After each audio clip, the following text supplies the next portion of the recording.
Hello, everyone, and welcome to the Dearborn Open Mic relaunch. We, of course, wanted this relaunch to happen at better times where we could celebrate with you physically. But unfortunately, this pandemic is taking place, and we are doing everything we can to keep our loved ones safe and sound. We hope everyone is keeping safe and staying active and busy during these difficult times, and we appreciate you tuning in for some much needed distraction. We have a wonderful show planned for you tonight, highlighting incredible artists from our community. So thank you again for joining. For those of you who don't know me, my name is Zaina. I am a performance artist, and I am also an adjunct professor and lecturer. But art has always been a huge part of my life and upbringing. But unfortunately, it never took center stage until very recently. I'm classically trained in the Western musical tradition. I sing multiple styles, including opera. I am completing my jazz album with the University of Michigan, Ann Arbor, where I incorporate multiple languages into the music. I am also choir manager and member of the National Arab Orchestra Choir. I am also a vocal soloist with the orchestra.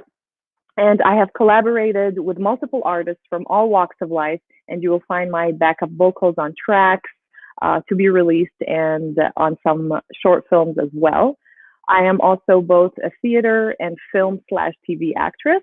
I have been in a number of short films, and I am one of the lead characters of a new show about Arab Americans working for a nonprofit.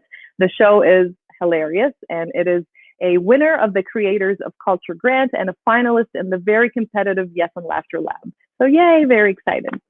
So I know that being an artist can be quite challenging, and this pandemic has been especially hard on those who rely primarily on gigs or bookings to showcase their art. Thankfully, a number of wonderful organizations like this one have quickly responded by allocating some of their funding to support artists with canceled gigs. So I hope that if you did have any bookings that were canceled due to the COVID crisis, that you reach out to some of these local and national organizations. If you need help in reaching out to these organizations or even just need someone to talk to during this crisis, you can feel free to reach out to me or any of the organizers, of course. Instagram is the easiest way to reach me at the moment. My account is z.nd, Z-E-D-D.nd, and that's on Instagram. I don't know if some of you are having this experience, but it's an interesting thing. I feel that the less you do, the less you do. It's very curious. And I know from myself and from the other people that I have communicated with during this crisis, we all thought we could do so much with this time that we have been given. But some are finding that they are more productive when they're short on time. And much less motivated when they have all the time in the world, which totally makes sense when you think about it.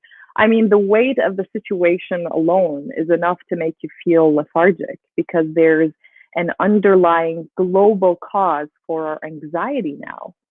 There's a collective sense of the unknown, and that could be really scary, and it could take a huge psychological toll on all of us, let alone our work, let alone our art. We are still in this right now. We are still going through it. Who knows what will happen when we all come out of it, what sort of psychological implications it will have on us in the future. And not all have to be negative consequences. I mean, this could totally change the way we live from now on. Maybe make us all a little more conscious and a little more compassionate and a lot more responsible citizens of this earth. Uh, I see the comment.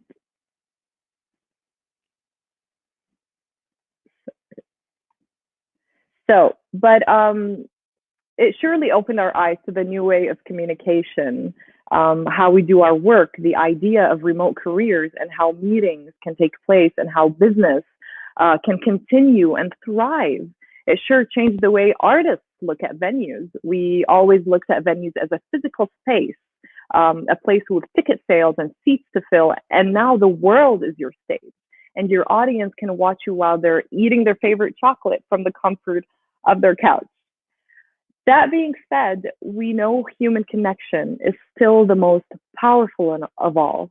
And to be honest, now we find ourselves calling our loved ones more, checking on them, taking care of them. And I hope we never lose that ever again. All the souls that continue to be lost during this pandemic, nothing could have prepared us for these losses. But I think we will all now reflect on how to do better in the future. We will persevere, just as art perseveres, as people now more than ever realize how important art is as a propeller of life and civilization. Art comes in all shapes and forms, and sometimes a global trauma like the one we are currently experiencing can trigger a strong artistic reaction that results in some of the most splendid works of art that are birthed out of strife. And that is okay. Some of the most powerful works of literature are a direct result of trauma, whether collective trauma or personal trauma. Some of the most valued paintings are born out of sadness, and some of the most profound poetry is written out of darkness. Art in the time of trauma is that little sliver of hope that shines at the end of a dark tunnel. Artistic expression can be both therapeutic and cathartic, providing psychological relief through the open expression of strong emotions. So, for all the artists out there who have found an outlet for their worries in their art, thank you. For through you, we continue to find hope in places when there was none. For others, global trauma results in a feeling of helplessness, and some artists can find themselves unable to produce any works due to the daunting nature of the situation. And that is also okay.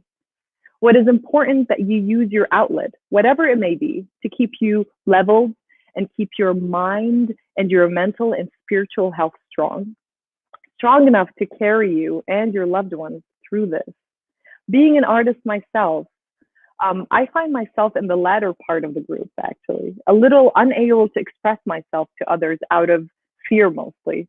So I am using this time to work on myself as a person, going back to the basics, taking care of my mental health, meditating, exercising, catching up on my reading, and relearning some of the things that I have neglected that made me me, like language training and music. But I won't lie to you. On most days, I want to do absolutely nothing but watch whatever is on Netflix or Hulu or Amazon or whatever it is. And that is also okay. I want you to know that.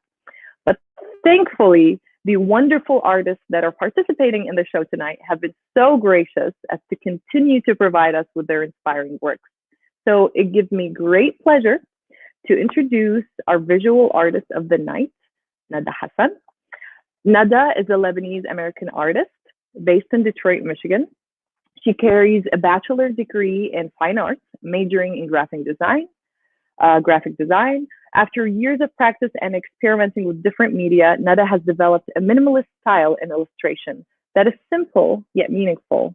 With a few lines, she illustrates her journey and dreams, inspired by motherhood and the ups and downs of parenthood.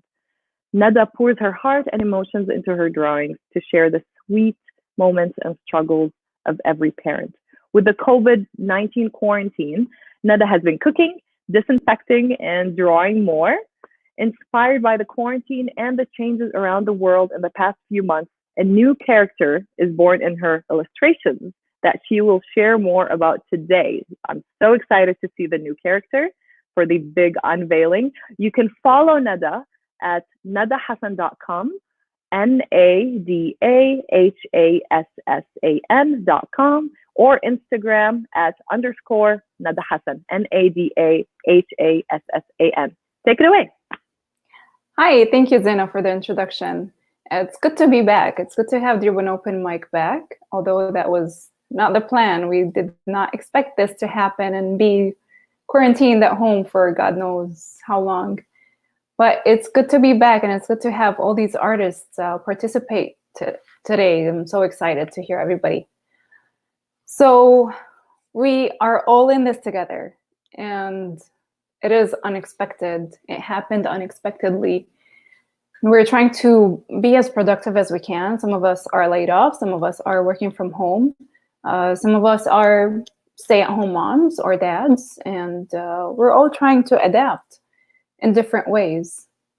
And at the beginning, before the lockdown, we were all going a little, there was paranoia. We were going crazy and not knowing what is going on, if we're going to get the virus or not, and how to clean and disinfect things, how to keep ourselves healthy and safe. So I came up with, I started drawing. So I was working less, so I was staying home more and trying to keep my sanity. I started drawing, and I was inspired by the COVID-19. I'm not sure if you can see my screen. I'd like to share some of these illustrations. So we started simply by, all you need to do is washing your hands, and that should keep you safe.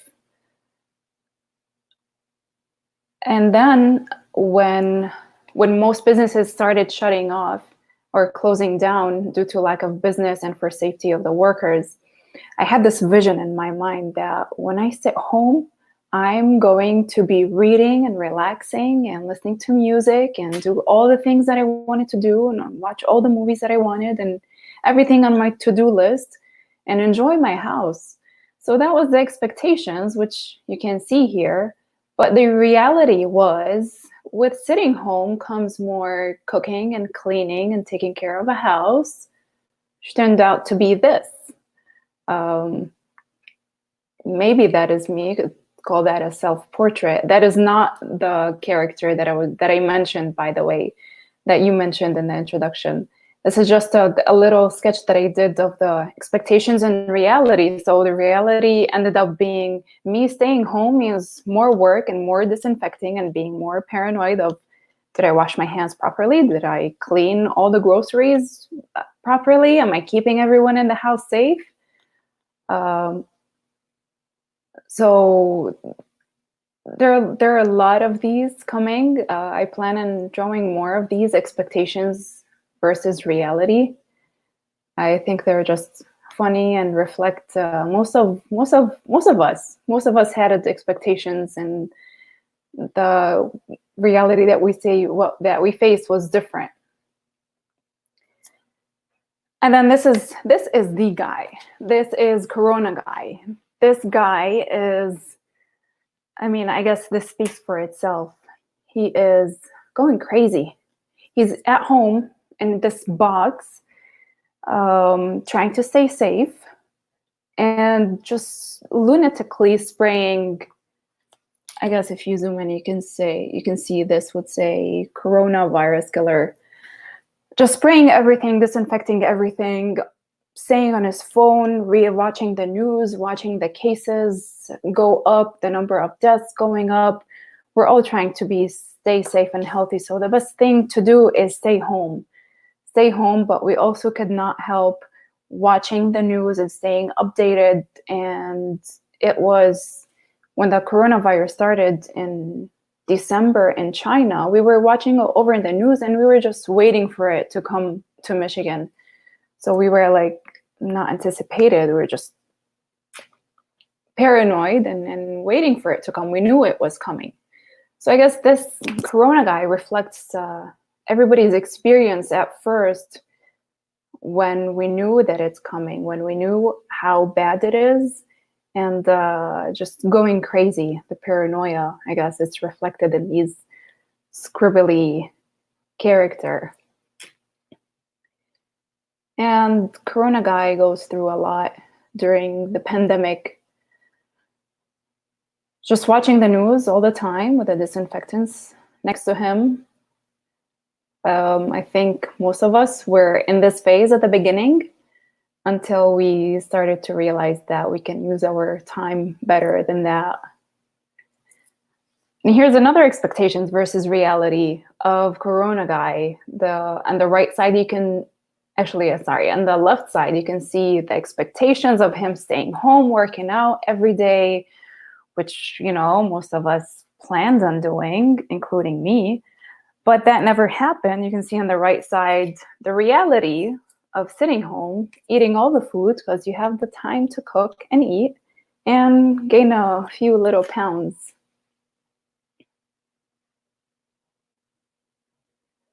Here's just another example of everything that goes on through his mind and just the craziness of it and not knowing what to do.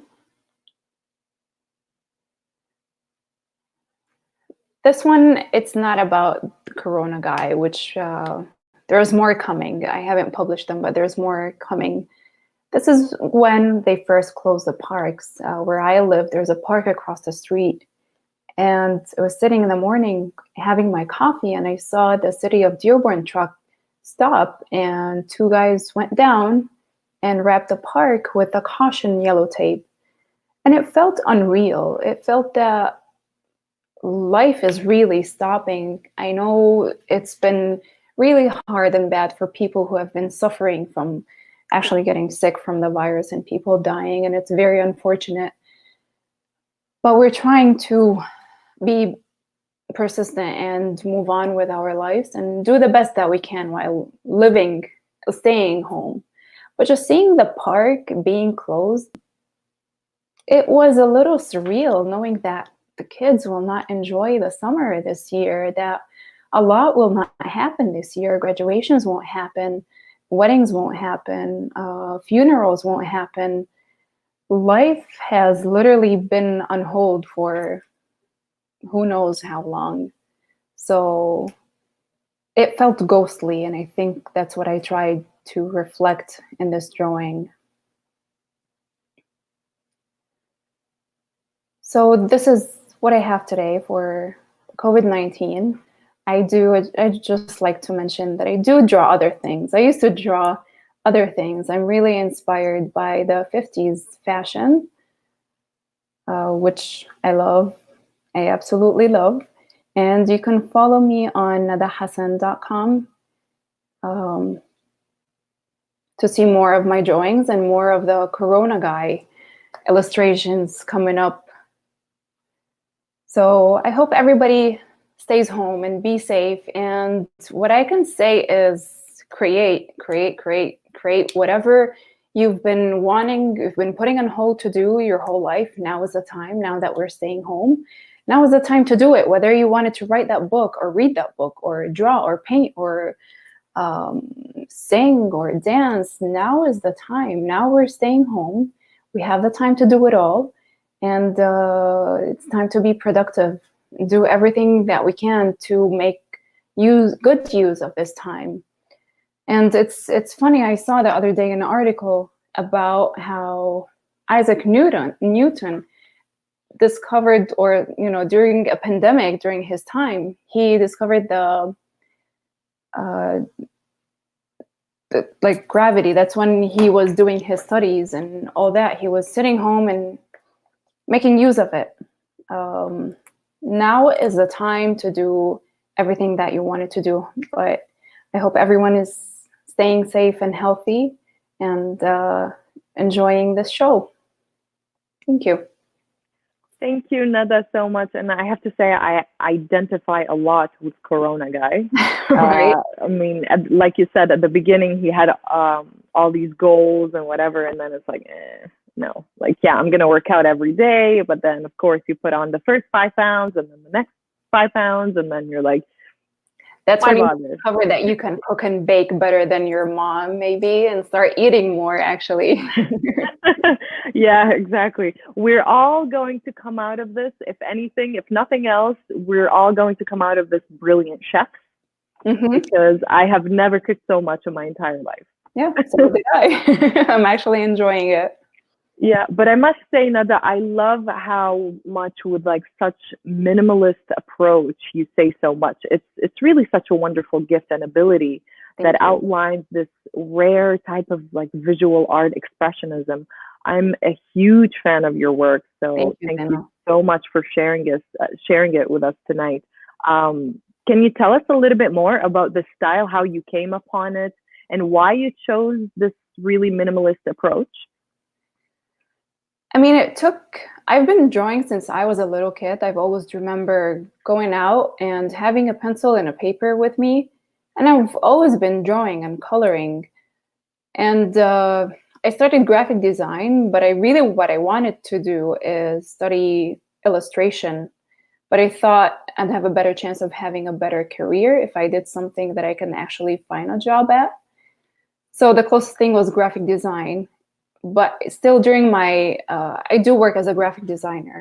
But during my free time, I've been experimenting a lot with my drawings and trying to find my style. That was not an easy thing, to find your style that distinguishes you from other artists, or just your way of doing something that when you see a piece, you recognize it right away. You could say, that's a Picasso because he has a unique style.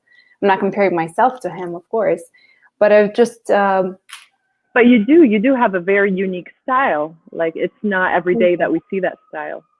Yeah, so it took a lot of experimenting, and it started with this series about motherhood, inspired by my motherhood journey. I have now he's 7 years old. I have a 7-year-old son, but he was my inspiration and motivation to come up with something original, something to start my illustration journey with. And I started drawing these from my everyday life with a baby, from pregnancy to delivering, the experiences and the simple things that we go through every day, from taking a shower and getting the whole bathroom wet, to breastfeeding, to pregnancy, to the first birthday, moving with a baby. I mean, the style itself just came from practice, I would say, and I guess that has been my style ever since I started drawing, but just it took me time to figure out how I want to apply it. So just practice, experimenting, researching, looking at other artists. I was inspired by a lot of other artists with that style, and that's how I got there. And it's a journey. It goes on. It never ends. I'm still trying to make it better, to come up with new things and add more to the series. Absolutely. We're always evolving and experimenting, trying new things and growing from that. And I can't help but feel like your style and your drawings are perfect for like a whole like Hallmark campaign where like you can make like Mother's Day cards. I think they'd be so cute. So you guys, next time you want like a perfect Mother's Day gift, contact Nada for one of her artworks. Absolutely. You can go on my website too. I'm in the process of redesigning my website, but it's up and running, nadahassan.com. And I'll have a shop on there too, where you can shop for gifts like that. Awesome. Well, thank you again, Nada, for sharing your wonderful gift. Thank you. I appreciate it. So next we have a very special poetry reading by Yusuf Al-Qamusi. Yusuf has authored collections of poetry, memoirs, short stories, and essays, including the books Poems in 2019, Chapter 1, Costa Rica, and The Massacre of Heartbreak Moro. His latest work, entitled Apocalypse, is a series of poems published in real time, which explores the psycho-emotional trauma of the 2020 coronavirus pandemic. Yusuf holds a Master of Education in ESL and teaches secondary English and history at Henry Ford Early College in Dearborn. You can view and follow Yusuf's work on his website, Things I Write, at alqamusi.com. Tonight, though, Yusuf has a very special performance. He will be performing an excerpt from his latest poetry collection, Apocalypse, from the chapter Somewhere in April. Enjoy.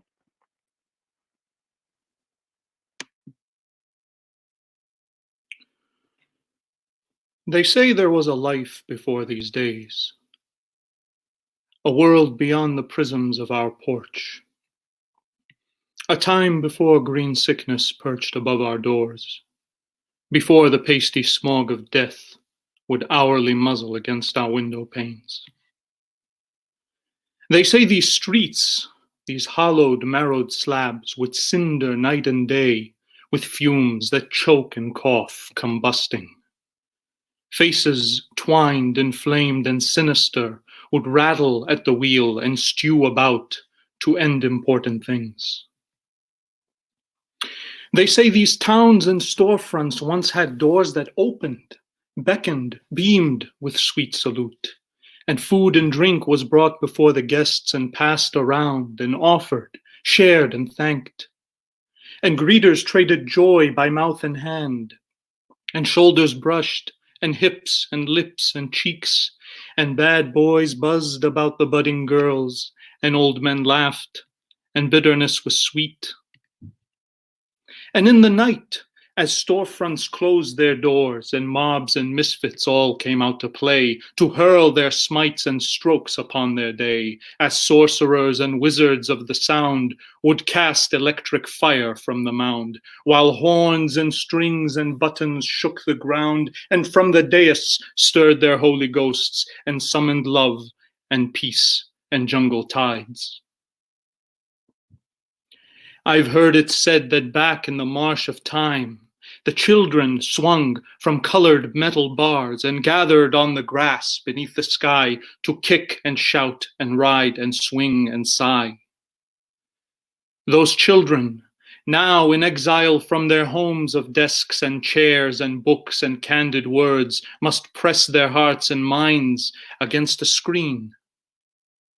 But back in ancient times, they ran amok and played their parts so well, complained, rebelled.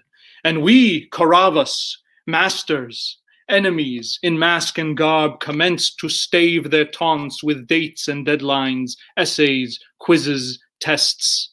Our temples, dojos, classrooms, now for sale. The price of life, a cost too great to bear.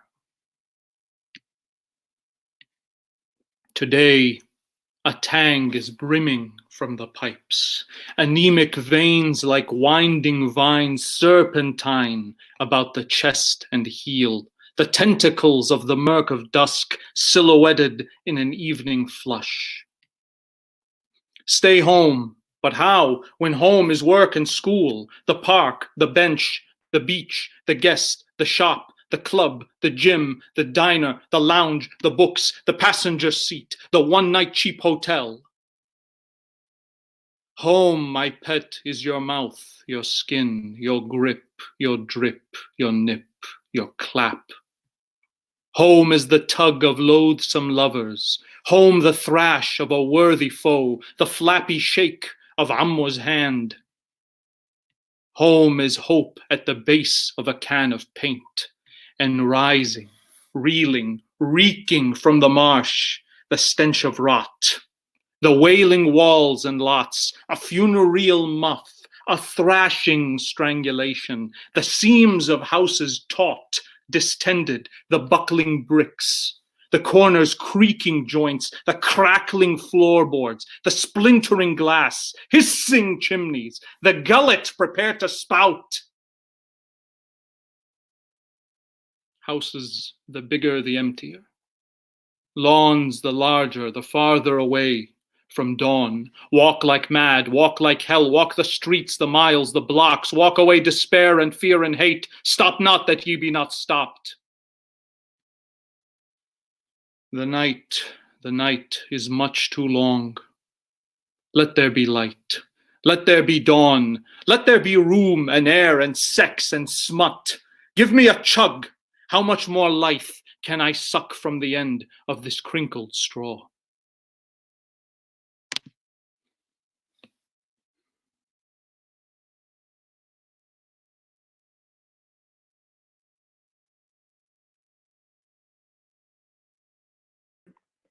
Yusuf, thank you so much. That was absolutely beautiful and chilling. Thank you for the powerful message and the performance. Uh, I know this particular work was inspired by the COVID crisis, and it's absolutely beautiful and very, very powerful and surreal. But is it okay if we ask you to tell us more about your general influences on your background with writing and poetry, your inspirations and experiences and what led you to this point. Yeah, sure. Do you want me to speak in general, or is there a particular question? Sure, in general, your Yeah. background with poetry. Yeah, I've been writing for a long time. I've always been interested in I guess poetry has always been a part of my life. From very young, I was trained in Quran, recitation of Quran. It's probably the first thing I ever learned and read, and I think it's laced throughout all of my writing. I think it's become a very personal part. Teenage years, gangster rap was a big part of my life. Tupac, Biggie, Nas. I think they're also in there. And then Shakespeare, of course, is probably one of my biggest influences. I didn't get into Shakespeare until high school, but since then I've been captivated, and it's someone I always go back to.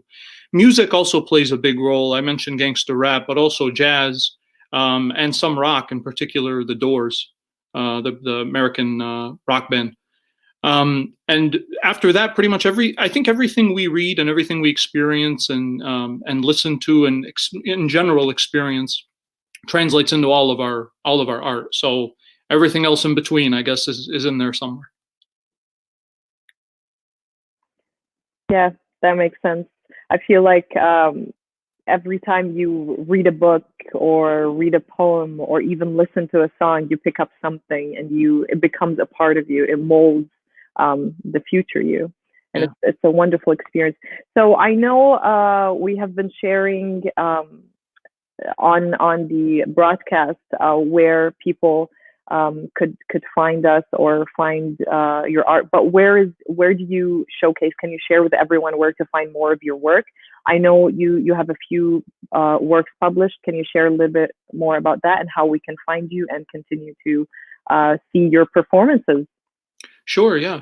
So I've been posting apocalypse. What I shared today is an excerpt from what started as an apocalypse diary. But then it all fell apart because I lost track of time and lost track of self, pretty much. So those are all available in real time on alkamusi.com.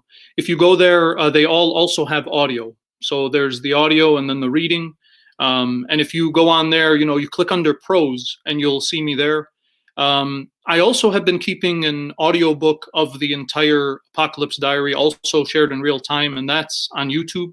I have several channels. One of them is an education channel that has some resources that I use in my classroom for teachers. But there's another account that has the entire book on audiobook. So if you don't want to go in and click and read on the website, you can just play it on YouTube and it'll play straight through. My books are available in several places. Probably the easiest place to find them is Amazon.com. If you type in my last name. Currently on Amazon, there are 3 books. One called The Massacre of Heartbreak Morrow, Chapter 1, Costa Rica, which was published in 2017, and then my latest collection of poetry, which was also published last year, 2019. If you look there, you might notice that the style looks familiar. I'm very fortunate and grateful that Nada Hassan, who just appeared before me, is the contributor to the graphic design. So I'm a tremendous fan of her work. She's a fan of mine, and I'm very, very grateful that we can collaborate. That's amazing. I didn't even know that she did your illustrations. That's really cool. I love that our artists collaborate together. That's wonderful. We have so much talent in this community. And this is why programming like this is super important, because you never know. Your next door neighbor might be the new, author of the year. We have amazing, amazing talent, and venues like these are very, very much so needed in the Dearborn community. Of course, we all have this common experience of coming from an Arab background, and we all know what that means to an Arab family. So I feel like we have a shared sense of responsibility and a shared sense of guilt Right. that carries us through our work, whatever venue it might be, writing, poetry, performance, dance, music. So it's really, really wonderful that we have a space like this one to share and to realize that the great treasures and the great talents we have in this community. And you are certainly one of these treasures. And I thank this program for introducing me to you, because your work is absolutely phenomenal. Honestly, it's wonderful. Thank you, Zena. Thank you. Very wonderful. So thank you so much. Pleasure to meet we you. We really appreciate you. Okay, well, now we're going to move on to even more amazing performances and more amazing poetry. And we are carrying on through the night. So I hope if you're just joining, we just had phenomenal visual artist Nada Hassan and the spectacular performance by Yusuf Al Khamousi. I encourage you to visit their websites to learn more about them. Of course, you're going to see the scroll telling you where to find them. So moving on, we next up is poet Ali Al Arisi. He's a Detroit-based poet and educator who is a student of life, and that is all I will say about him. So Ali Al Arisi, take it away. Wow. Okay, so good to be back. Hello, everyone. My name is Ali Al Arisi. Like Zaina said, I'm an educator by day. Of course, we are in a time where isolation is kind of taking over. So there's a few words that I have to say. For a person with a fast-paced lifestyle, I mean, wake up at 6, sleep late at night, and when it moves so fast, you're not able to see anything that passes by until you actually stop. So right now is the time of stop. And I kind of wrote this today, and I was like, I think the silence, the most important component in this quiet, as someone who is always around sound, who is immersed in sound, I found quiet ethereal. I find quiet as the place I need to visit more often to be better. So for tonight, I don't really have much to say about the isolation, but I wrote 2 pieces in this time, and I think as a person that moves so fast, sometimes these things that we are distracted by, or we force ourselves to be distracted by, are the things that take us away from our mental. And huge advocate of mental health. And I think right now, when it comes down to it, a lot of people are feeling like they're not able to move. They're not able to really like breathe sometimes, right? I have a few friends that always contact me. It's like, what do I do? And it's not about what you do, it's about how you do it, right? So with that being said, the first poem I wrote in my graduate program a couple weeks back. Never really write about political stuff or really identity when it comes to a space as a country. I write identity more of the things that happen in the mind, and when it comes to mental health, that's pretty much what you identify with most. But this one's called My Skin Became an Admission Ticket. In 2014, I traveled to a place I haven't been to, a place I am associated with, a place I treat as a person I have not met before, but I know so well. I cannot help but how I feel about you, how I feel about me. My experience with you is an unfortunate one. Turbulence. Followed by turbulence, a voice in a language of static turbulence with a seizure. Indigo skin lacking of sustenance, laughter to crying to stillness. Suspended in the air in the stomach of steel captive without a sense of freedom, I landed on the surface that kissed the sun frequently. A scorching mineral full of sin is forgiven. I landed in the homeland, a land of milk and honey full of gold and blue gates with creatures of myth, a voice like my mother's.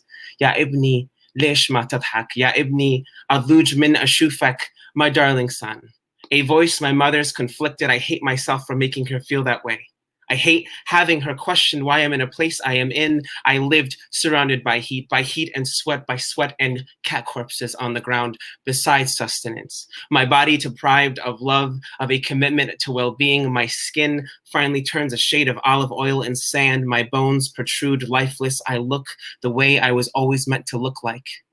The only time I accepted my skin, it becomes my admission ticket. Shrines that make me feel religious without being religious. Shrines that make you feel included when you have never felt part of anything before, not people or a familiar place. I am not religious. My skin became an admission ticket. Terrorists look like you. Terrorists look like me. Terrorists look like olive oil and sand. And how unfortunate it is to be the complexion of your land when it is looked down upon by the home that you've always lived in. My skin became an admission ticket. Only I wanted to be admitted into something I have never been thought of, never thought about, never had relations, connected only by the surface of dermis and the touch of skin. My skin became an admission ticket. To the culture I shared with another culture, I still feel like I lack the experience to deal with it properly, a culture I can never be content with. My skin became an admission ticket. only I never wanted to be admitted. So that was, my skin became an admission ticket. It comes from a place where isolation is something, again, it comes back to it. In my first book that I published in 2017, Safe, I talked a little about isolation, a little about how an exchange between two people can have you feeling afterwards when that exchange is no longer there. And then in 2018, Ocean's Tears and Realization was published. And when it came to isolation, again, it has never been a topic. I mean, I talk about it often and frequently. I just never imagined it would be in the form of this, this like frozen thing that usually you're able to walk away from it when it's in front of you, but now you're kind of just sitting with it. So the next thing is, next poem actually is, it's called I Took a Break. So I took a break last weekend. I thought about it, actually I planned it. It took me 92 days of contemplation, where I spent the last 15 minutes of every day before the day's end on how I'm going to sleep in, where 5 a.m. is not my only option. I took this break hoping to relieve my mind of the vastness of deep whatever capacity I believe it is in. I took a break from the conscious decisions and the incessant illusion that I am going to rest my heavy eyes I have in my sockets, like waterfalls, frozen, perfect, glacial, sparkling pillars that hold the might of what keeps going, like waterfalls frozen. I took a break from the constant realization that nothing is the same from the time I realized the place and time of when it happened last time. Except I cannot tell you about the time before. I took a break from the empty bodies that wander this world and create for themselves limiting discretion, caution, I cannot be around you, a break from people bringing up religion. In a conversation and imposing what they heard instead of what they researched, trying to explain that my thought process will make me the gatekeeper of hell. 92 days ago, I told myself I would rest. I would stay awake later just so I can sleep in. I want to sleep in. In fact, I stay awake and count the thoughts and ideas instead of sheep. A void that could be written down, except my fingers are only 10 and 2 hands are not enough to make sense of it all. I took a break last weekend. I contemplated it. I thought about what I would do first when I would wake up at 5 a.m. I would get up and treat my day as if life has no indication, as if time has no ability to influence how long I would wait for the coffee that would take 2 minutes to brew after I take 30 seconds to grind the coffee beans. I took a break last weekend. It made me wonder how much time I would take for me to forget that the last weekend before I have to be in the same routine is undeniable. I took a break last weekend 92 days ago. I planned for this, except I am no longer accepting this break that I had to plan 92 days ago just so I can wake up on the different side of the bed. I took a break last weekend.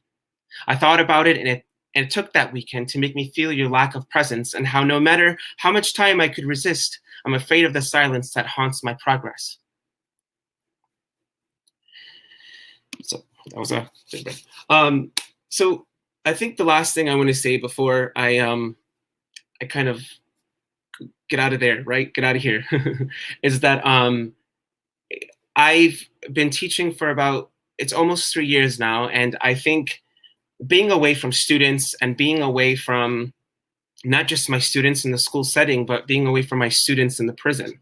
I've been teaching at the prison for almost a year now, and it's twice a month. And I've been with these women twice a month for the past, for almost a year, and not to be able to see them.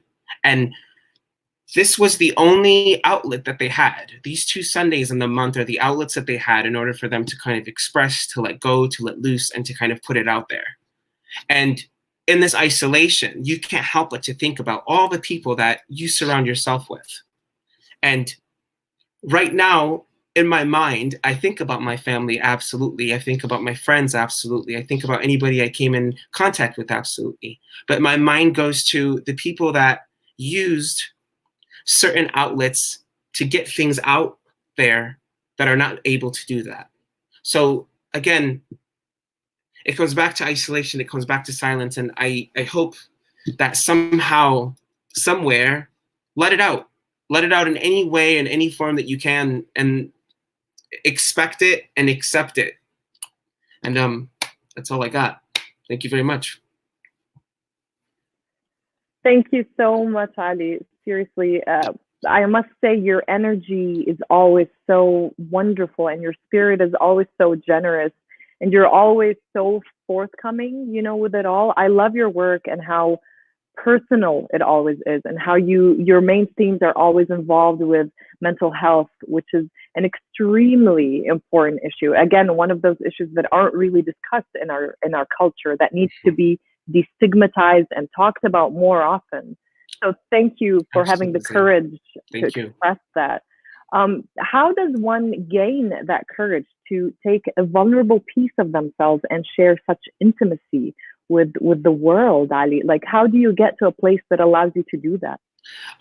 So that's a really good question. I think it started with people saying, well, people in our culture, of course, saying that you're a man and there's no such thing as emotions, right? There's no such thing as feelings. There's no such thing as being able to really express yourself that is below the surface, right? So again, and I bring this kind of picture to anybody that asks me this question, is like, think of just skin layers, right? The first skin could be, it could be it could be punctured, it could be soaked with sun, whatever. But if you get deeper and deeper, that's where it really hurts, and that's how long it is to heal, right? So I just say, like, F it, just talk about it. Who cares? If somebody listens, somebody listens. If they don't listen, it's okay. It's their problem, and they're going to deal with it, and it's probably going to come in some form where it comes in their legacy, right? It's going to be a daughter or a son that comes out and says, hey, I'm feeling some kind of way. And that's pretty much it.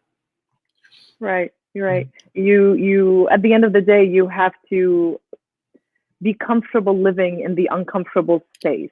Absolutely. Right? You have to get there in order to find peace. You have to be uncomfortable for a while to create your own path, to carve your own little line against the grain sometimes, especially in a difficult culture, of course. Yes. Ali, where can we find more of your work? So just like Yusuf said, the easiest way to get my books are on Amazon. If you type in my name or last name, and you get to see some of my videos on YouTube, NPR, and Instagram is usually where I kind of update. The quickest way to kind of see what's going on is Instagram. So yeah. All right. Thank you so Thank you much very once much. again. Thank you. Okay. Next, we are continuing with the beautiful poetry, and it gives me great pleasure to introduce Michael Fawaz. Michael is a Lebanese American poet and spoken word artist, and one of the most well read people I know. His poetry reflects the constant question of identity, the purgatory space between the East and the West that are forever pulling at his roots, and the growth and the torment of a poet in exile. He has the very rare ability to turn feelings into eloquent words in a texture just like molasses. You can follow Michael at coffeeshop_hero on Instagram, coffee shop, COFFEESHOP _ There you go, on Instagram, or at Fawaziyat, FAWAZIYYAT on Twitter.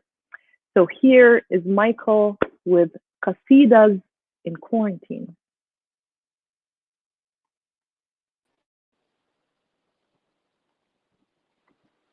Salam, how's everybody doing tonight?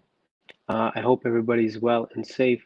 Before I start, I would like to go back around and give a big shout to both of the poets that came before me.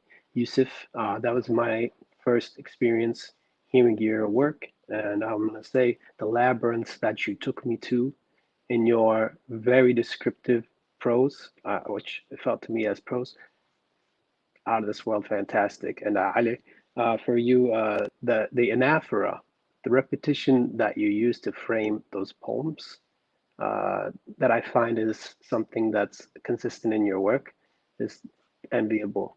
Beautiful writing, and great job, guys. Um, so tonight, not gonna do any poems that I've really worked on or am presenting anywhere for publishing or anything like that. I just want to talk about this quarantine and some of the sort of journals or jotting downs, the qasidas that I have written during this time, this crisis of ours that we're all wrapped up in. I will go back to sort of where Ali started. And when he spoke of silence, he said something. He said, silence is ethereal. And he framed a poem, I believe, in that context. I also would like to speak on the theme of silence. There's a writer, his name is Maeterlinck. His name was. He's a very old writer. And he has a line where he says this. He says, "We don't know each other yet. We have not yet dared to be silent together." I want to let that just ruminate a bit. We don't know each other yet. We have not yet dared to be silent together. Now, for us, in this situation, most of our lives are very busy. We may have full-time jobs. We probably have kids or families or people that we take care of. We're constantly driving in our cars, moving around a lot. I personally live in the city, so it's very busy, it's loud. I work a lot. I deal with a lot of people. I take a lot of phone calls. I do a lot of emails. So this writing is my silence in a way. It's where I go to find the ethereal, as Ali said. So I want to think about how all of that, for many, many, many, many people, maybe you, has come to a halt. And maybe for the first time in some years, abruptly, perhaps unwelcomely, perhaps disarmingly, you are being silent with yourself. And for a writer, for a poet, that's a thing that we do. I know we're weird. We like to sit there and think about things and deconstruct them and figure them out and put them on a page and actually confront our feelings. And so I wonder how many of you have had to do the same in this time. Just going to put that out there. I'll start with, so forgive me if there's recurring themes in this poetry. It's often, I write it in the morning as I walk out of my buildings because I am still working, although just half as much as I was before. So I am experiencing downtown Detroit, the city, in this very sort of Twilight Zone time where nobody is outside, where it's very eerie and dystopian. So I'll start with a couple here and we'll continue the conversation throughout, hopefully. And again, forgive me if there's any recurrent themes that are overlapping between the poems, but this is my experience, which is very similar every day, but still draws from me new insights and expressions. Silent city, the hustle and bustle of birdsong, the dripping sound of sunrise, hum and drum of the emptiness, light casts shadow. Buildings hunched like ancient trees. I and another man cross the street. Distance, implicit between two masks, four gloves, but how many dreams, how many creeds, how many interpretations exist in the space between men? How many rights, how many religions? I say, as many as there are humans.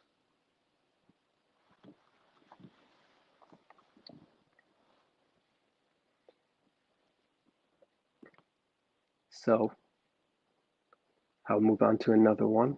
I hope that framed for you something that you're also experiencing at this time. A little prose I jotted down. It's one thing about life in the city come to a halt. A symphony of church bells I had never heard before, pleasant and lonely, accompany me in the street. And everywhere there is fog now, for every scarce person. Excuse me. And everywhere there is fog now, and everywhere there is fog, no matter what the weather be. For every scarce person is sudden mysterious.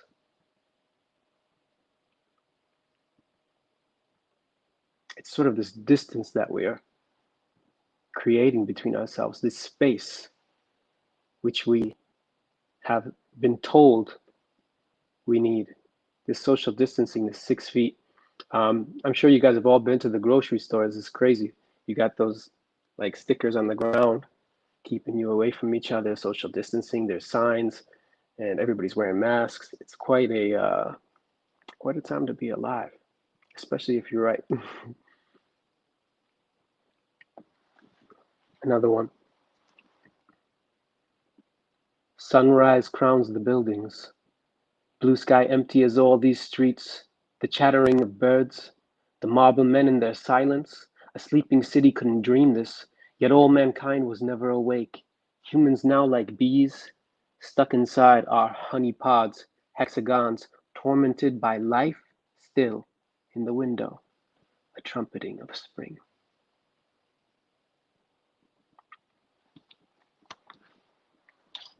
Okay, last one. I love you guys. Thank you for giving me this space and this spot to put these out here. Moon set in sky, the eye of a bird on its azure face, fog blankets life, humans perched in concrete trees, the intoxication of the sequential, days in slumber, the thousand dreams, sparsely we move, no one left to resist morning, behind me sun is rising, a phoenix just might. And I'll leave it there. Bye. Thank you so much, Michael, for sharing this with us. And I must say, I love the theme of silence, especially during this increasingly silent time. The silence is deafening, you might say. So, as a city dweller, how do you find your silence? How do you find your peace? I know you live in downtown Detroit. Right now, it's very chillingly quiet, but otherwise, how do you find that space for yourself? For me, I find it still in mornings, just in the early sort of quiet. Although it's remained rather quiet relatively throughout the rest of the day. Um, it's mornings. It's reading. It's writing. It's making my coffee. You know, just the small pleasures of living a life that's slowed down. Uh, so I've been doing a lot of reading, a lot of exploring of different genres that I wanted to explore for so long, but that I felt constrained on. And really just being thankful, you know, for the blessings and the love that uh, I have in this existence, and that I'm very much blessed to have, and recognizing that life is fleeting, that we're all getting older, we ain't getting younger.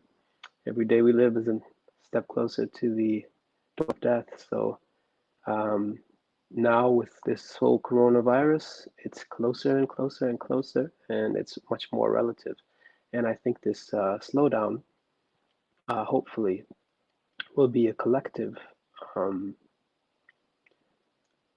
a collective uh, sort of conscious awakening, in that we can all sort of glean from this a way of life which perhaps doesn't have to be so fast and so fleeting and so quick to forget. maybe we'll actually remember something this time. Yeah. Thank you so much for that. And I know your beautiful mind works at its pace, and you really, really take your care and your time to really sculpt what you want to put out there. But we all know from our friends and our bigger circle, even, that people are really, really yearning to have in their hands a book by you. So what can you tell us a little bit more about where people can find you, continue to get these little drops of your beautiful, brilliant mind, and what other things are you working on? No book currently is in progress, but Instagram and Twitter is where you can find my work and my thoughts and all of the things that I like to share and the artworks of other people that I love and look up to. And I just like to try to curate a space. Right now, I'm taking it slow. I've thrown my manuscript completely out, so perhaps I'll start a new one. Um, but I would like to circle back to Made a Link, who I started with, and try to read something very beautiful for you guys so that I can leave you with some pure beauty as it relates to silence. He says in his book, The Treasure of the Humble, which, by the way, greatly influenced a very young Khalil Gibran, he says, "There is no silence more docile than the silence of love, and it is indeed the only one that we may claim for ourselves alone. The other great silences, those of death, grief, or destiny, do not belong to us. They come towards us at their own hour, following in the track of events, and those whom they do not meet need not reproach themselves. But we can all go forth to meet the silences of love. They lie in wait for us, night and day, at our threshold, and are no less bountiful than their brothers. And it is thanks to them that those who have seldom wept may know the life of the soul almost as intimately as those to whom much grief has come. And therefore it is that such of us as have loved deeply have learnt many secrets that are unknown to others. For thousands and thousands of things quiver in silence on the lips of true friendship and love that are not to be found in the silence of other lips, to which friendship and love are unknown." Well, thank you, Michael. We really, really appreciate the beautiful uh, color you add to this world, especially during these times. So thank you again. So we will continue on to Wissam Sharafuddin. Wissam is a businessman, entrepreneur, and writer, and most importantly, founder of the Dearborn Open Mic, both English and Arabic. So if it wasn't for Wissam, we wouldn't have this space to share with you these wonderful, wonderful artists. So he works tirelessly to bring programming to our community. He's one of these dynamic people who I don't know how he does everything that he does. So we look forward to hearing from Wissam. You're up. Hello, Zaina. Thank you, and hello everyone. Thank you for beautiful emceeing of this program. It's such a great opportunity to really come back to Dearborn Open Mic and to restart it. First, I want to say for Yusuf Al-Qamusi, if you haven't visited alqamusi.com, if you haven't seen the work of Yusuf Al-Qamusi, currently Yusuf is a person who has been since his childhood been writing and indulging in the English language in depths that are only for geniuses in this language. And the latest work he has been done, the Apocalypse Diary, is really opening a new genre in English literature. Absolutely creating a new face in the English literature that you ought to, if you love literature, you ought to follow him and follow his performances. And Ali, your poetry is an amazing, Ali Al-Aridi, amazing orchestra of all the screams of feelings, with all the rants of the soul, with all the words of the mind, all the thoughts. If you put words on these thoughts and just mix them with feelings and mix them with uh, the the deep existential desires and fears of the soul, it comes up to be your poetry. So this is very powerful, and I love hearing you. So thank you for participating and sharing with us tonight. And Michael, your poetry is so beautiful and calm and crisp. I feel like walking on the streets, in the streets of Paris, when I hear your poetry. So thank you for sharing with us. Today I'm sharing one poem with you from a new book that I'm almost done thanks to the coronavirus. It's going to be called the Climbing Leaves, and it will be published very, very soon. I'm putting the final touches on it, and thanks Yusuf for proofreading it. And something special about I did in this book is you know how sometimes we experience certain places or music that influences the way we feel and the way we express ourselves and influences the poem. So I tried to integrate this in this book by using photographs that are very closely associated with each poem to put the reader in a mood that is very close to the poem. But I also did something new, which is I actually incorporated the music. So for certain poems that there are music that was playing during my inspiration to write it, I included that music, and I included like a QR code. If you point your camera at it in the book, it will play, and then you can play the same music while you're reading the poem. So I hope that that engagement of media will enhance the feeling of the book. This poem is called Unfinished, and it is written on the tune of Mampo Kankian 6, played by Michelangelo, one of my favorite classical piano performers. So I will be playing that music while reading the poem. The poem is basically about a moment of my life where I sat down and looked around me, and I just, everything I saw felt that is unfinished. And then the feelings inside of me, the thoughts inside my head, everything seemed unfinished. I leave it at that point and I'll read the poem.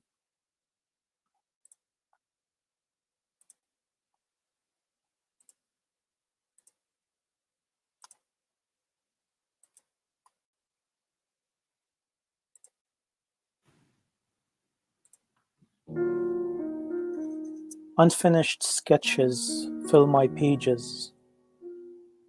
Tulips undelivered lay there in a glass of water.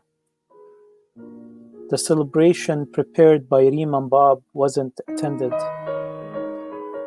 The French movie started about the Danish model working in Paris and falling in love with her photographer, never finished. Half a cup of coffee. Meditation departed. Books with bookmarks stack the corners of my bedroom. Visit to the temple cut short. First measure of Mampu's Kankian 6 played, except the last two notes. Bob's photo album left unfinished on the shelf. Text pack spaced into high. A string of unfinished moments weave an unfinished day, unfinished kisses scattered in my memory, and an unfinished poem.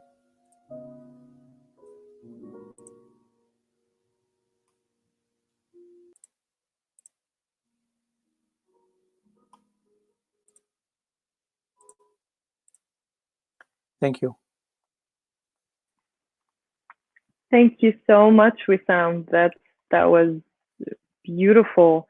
How do you find the discipline to work on a book during these uncertain times? I mean, like, how do you keep your mind so willing and so like malleable to produce a whole work of art? It's actually a collection. It's really more manual work at that point than a creative work. So this is a collection of poetry that I've written between 2014 and 2017, and I just didn't have the time to put it together. I think for creative work, that would be a different experience because of the background of anxiety that we're having in these times might influence really the creative work. So I wouldn't claim that we are in a state where we can produce creative work as much as we can, unless it is something that is expressive of that anxiety that we're living in or instability. I have a new series that I'm writing. I haven't really announced before. This is the first time I announce it. It's called the Corona series. So they're titled by numbers: Corona 1, Corona 2. And it is really fragments of things written that are very unreal, scattered in different, news or bits and pieces, or people saying things that otherwise in normal days would be very strange.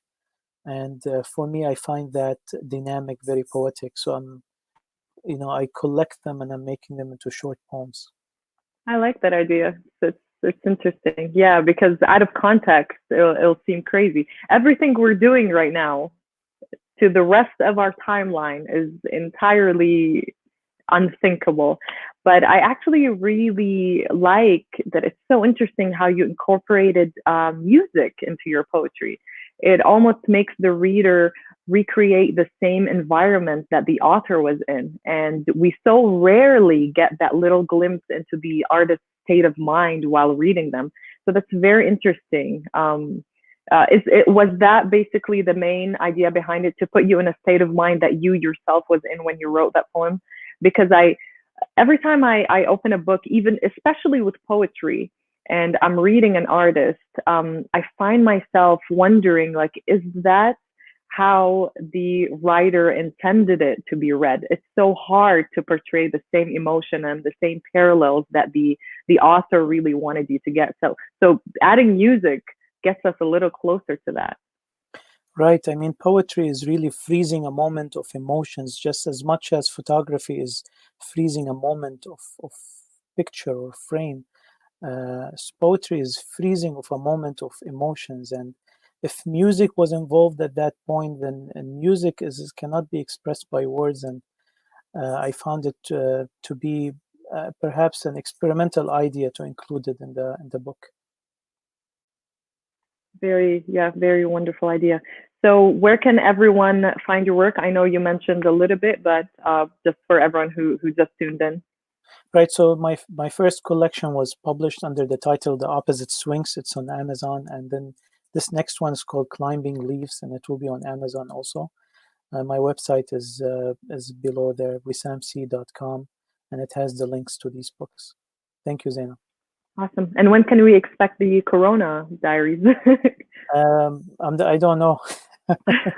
Hopefully shortly. You have to ask the World Health Organization.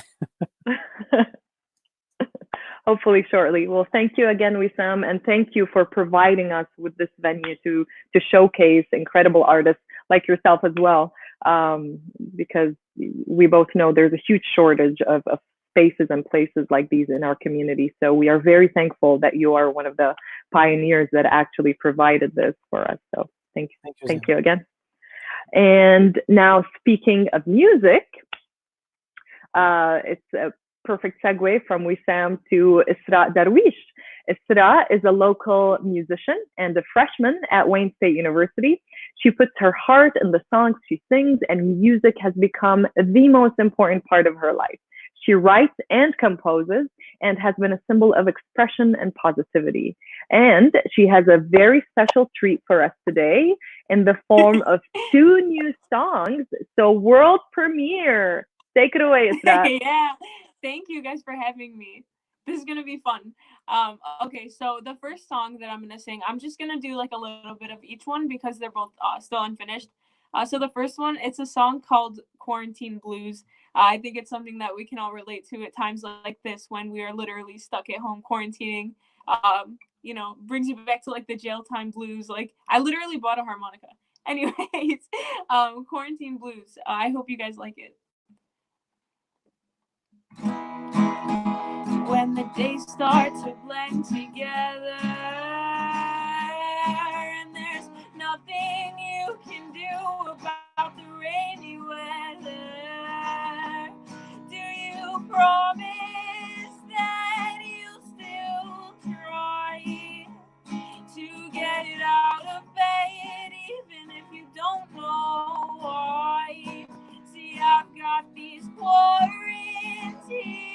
blues. I let it get to me, so don't let it get to you. Oh, I'm a free spirit teen living through my computer screen, wondering when I can finally chase my dreams. Okay, so that's the part for that one. Like I said, so obviously like it's about being in quarantine and feeling like the weight of it being difficult to get out of bed because the days do start blending together. Like you wake up and you don't even know what day it is anymore. But so I'm a huge advocate for mental health as well. So this is kind of a great. The reason that I wrote it is because I think that this quarantine is a great example of people start feeling more and more like of this weight on their chest, and that's something that people with depression suffer with and wake up with every day. And so I feel like this is a great way to advocate for mental health because this is how people feel all the time. So I think that's something that we're all taking note on. Next song doesn't really fully have a name yet. I'm thinking it's going to be Pretty Things. And I'll give you a little bit of insight on it after I sing it. Close your eyes and count to 10. Maybe I'll be fine by then. Don't want to keep you up at night, so I'll pretend that I'm alright. Cover your ears and sing a song. We can pretend that nothing's wrong. We can pretend that I've always been strong. But I know real from make-believe. I'm just a girl with my heart on my sleeve. And I'll tell you pretty things as I rock you to sleep, because I never ever want you to see me drowning in the deep. I've been swimming for a while now, my hands and legs are drying out and I don't know what to do, because I love you. But I don't love myself enough to follow through, and I know real from make-believe. I'm just a girl with my heart on my sleeve. Okay, so that song, it has a little bit of a twist. So as part of the song, it's close your eyes and count to 10, cover your ears and sing a song. It's a lot of things that people do like when they're children, like they're happy and you're playing hide and seek and you cover your eyes and you count to 10. And it's kind of like this example of like, a child covers their eyes and counts to 10, and like the people around them have to pull themselves together. It's also about mental health. I'm very into activism. I do a lot of like political activism, mental health and stuff like that. So that song has like the same kind of idea. It's basically like the things that you do for the people around you for them to believe that you're always happy and like stuff like that. You know what I mean? So the next song, I'm actually just gonna do a cover because I need to lighten the mood. When you do two sad songs, gotta lighten the mood. So I have my ukulele. Okay, everyone's in their house, so if you guys are just chilling, you have no excuse not to sing along because this is a song everybody knows. Riptide. I hope you guys like it.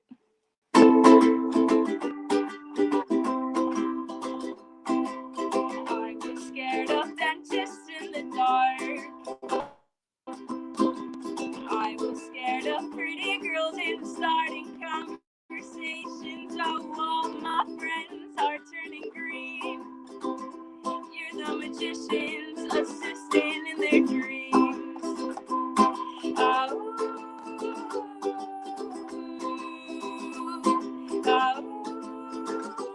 and they come unstuck.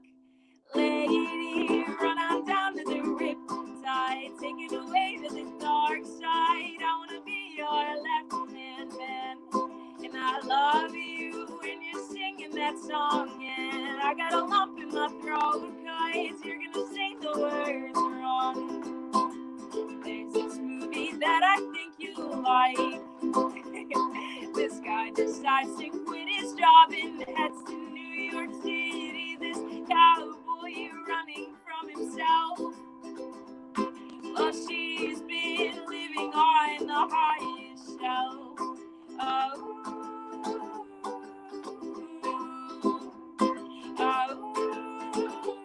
and they come unstuck. Lady, run on down to the riptide, take it away to the dark side. I wanna be your left-hand man, and I love you when you're singing that song. And I got a lump in my throat, 'cause you're gonna sing the words wrong.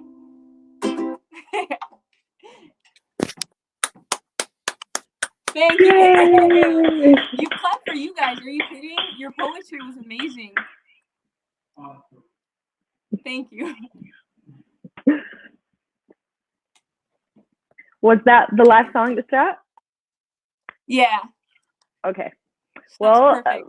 my gosh, you have a beautiful voice. Yeah, what a way to end. It Thank was you awesome. so much. So fun to sing along and dance. I It's love the your best song for like style. campfires. Yeah, I'm sorry? absolutely.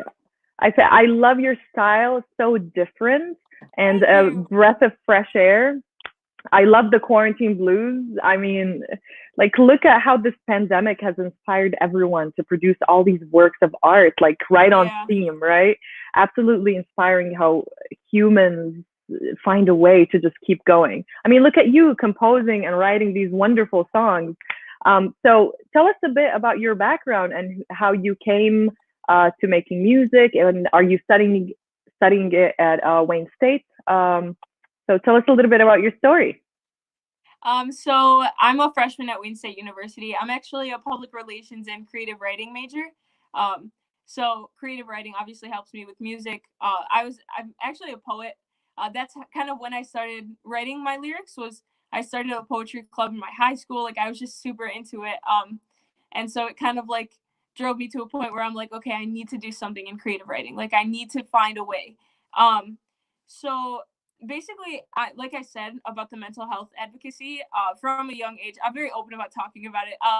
When I was pretty young, I started like, I was like, this isn't normal. And so I also grew up playing trumpet. I've played trumpet all my life since 5th grade. So I was in music, and so music was something that taught me about empathy. When I started struggling, I kind of detached from everything in my life. I saved up, I bought my first guitar, I learned my first 2 chords, and I wrote my first song. And ever since then, like I can't set my guitar down anywhere I go. I need it to be like with me or close to me. So music changed my life, and I love this thing that you guys are doing because I think that in the community it's really stigmatized. So is mental health. So a lot of things are, but I think it's really amazing to have something where like a Muslim girl, can proudly play her guitar and sing her songs. So thank you guys. Absolutely, and thank you for having, the courage and happiness and openness to actually share your songs and share your writings, and share this very special gift with us. And yes, you're right.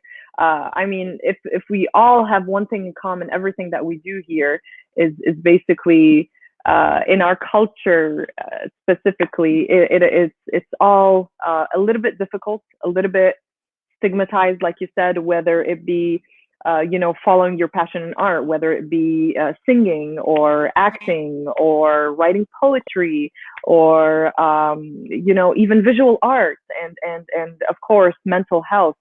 We all come at meeting points in these very difficult issues and exceedingly needed windows and openings for us to express our feelings and come to the forefront and say that, you know what, let's stop lying to ourselves and let's really start discussing these things, whether in the form of speech or art or dialogue. Yeah, absolutely. So thank you so much for doing that. Where can we find your songs?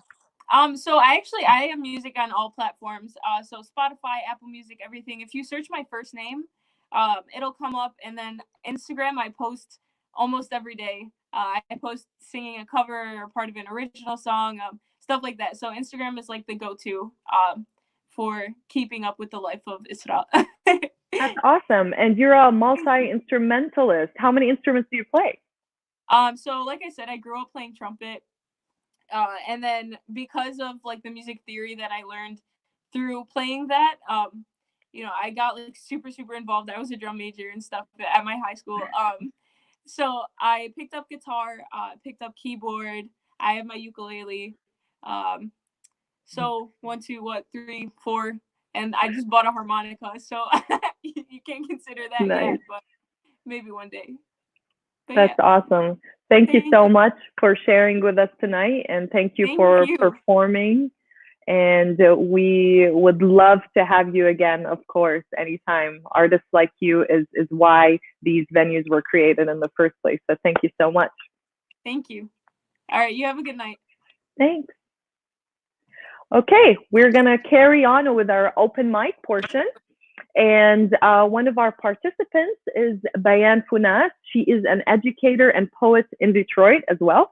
She is the founder of Writing for Freedom, LLC, which empowers individuals, particularly youth of color, to share their narratives through written, spoken, and visual art to inspire change in their communities and the world. Isn't that amazing? That's exactly what we want to do. Her first collection of poetry, Diary of a Daughter in Diaspora, the book is called Diary of a Daughter in Diaspora in 2018, is available on Amazon. So follow her on Instagram and Twitter at That Algerian and Facebook at Bayan the Poet, or her website, www.bayanfunas.com.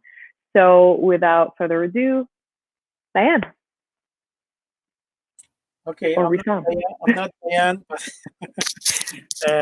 so since we ran out of time and Bayan wasn't, probably she had some technical difficulties, so we will, that is a promo for our next show. And there you go. We are done with the lineup, Zaina. Thank you. Oh, okay. Well, that brings us then to the conclusion of our first virtual Dearborn Open Mic. Thank you so much for everyone for joining in, and thank you all for our wonderful artists that participated tonight. If you would like to participate in the next Dearborn Open Mic, please read the scroll and fill out the participation form. We really look forward to showcasing all the new talents in our community, especially during these difficult times where we really need to come together as a wonderful and supportive community, especially to rally around the art, as we can now know exceedingly how important art is, especially in times like these. You feel people magnate, towards art. So I want to thank you again for joining us. This concludes our first virtual Dearborn Open Mic, and we hope to continue with it. And I hope you enjoyed it. And join us next time. You will see the little ads that we will put out, so you could join our broadcast or join as a participant. And please stay safe and hug your loved ones tightly tonight. We love you. Thank you for this community. Thank you, Wissam, for providing this platform again. And we hope to see you on the other side physically someday again. shortly soon, hopefully. Thank you all.